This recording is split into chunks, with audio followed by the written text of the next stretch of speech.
So this is 2001, and you reckon dampers and tyres have moved on since then? So much, especially dampers. Even the technology and differentials and all the way they work nowadays.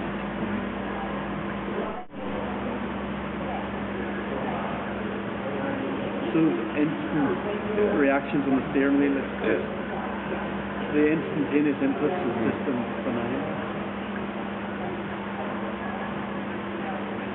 There you can see it's one of the big huge sideways, which makes the spectator in awe of what they do, whereas nowadays all the cars are coming around with a slight understeer. It doesn't look as spectacular. Ultimately we're going quicker. No, he's sideways into the corner. Yeah. And the cuts.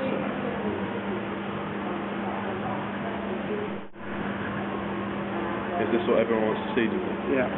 Is this what the drivers want to be doing?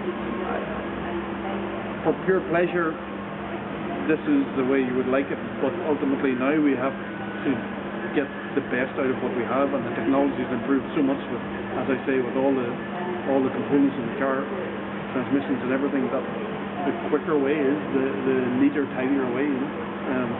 You have the grip there available, you have the differentials allowing you to do it. So if you try to drive like this, not that anybody could drive like this nowadays, but if you try to drive like this, it's slower nowadays. But back then you had to do it, and there was no one better than Colin, you know.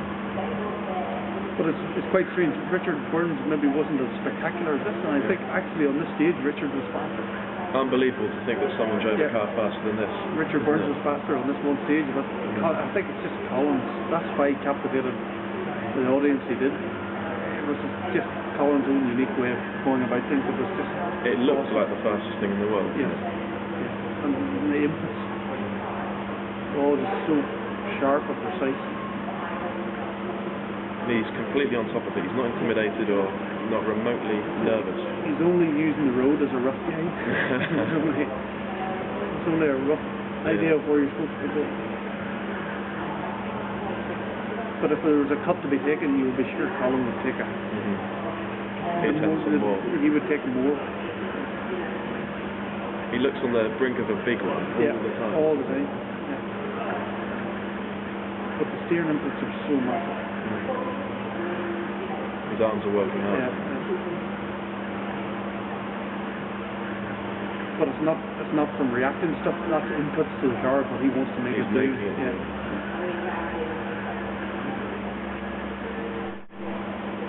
Well, there's the Scandinavian flick. You don't need that now. No, you don't have to do that now. The cars will turn in. It's a dying art, is it? Yeah. Dead art.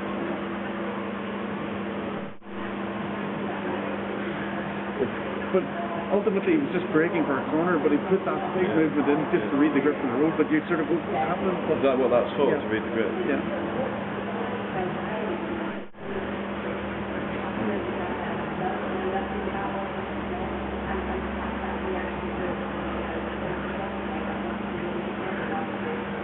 Just incredible.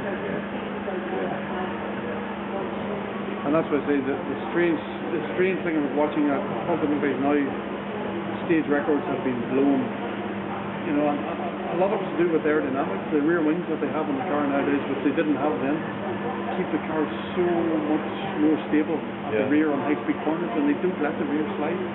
So for me, yes, these rear wings make the car give an aesthetically pleasing look, but if you take them away, you'll immediately go 30-40% back to this style of driving. That's an interesting point. So I say a lot of it's aerodynamics. Yes, tyres have more grip nowadays, dampers are working better, transmissions are more refined, but the rear wings are the big things now that keep the cars in line on high-speed corners. But say that you just look at that, it's pure talent and bucket loads. It's pure confidence. It's fascinating.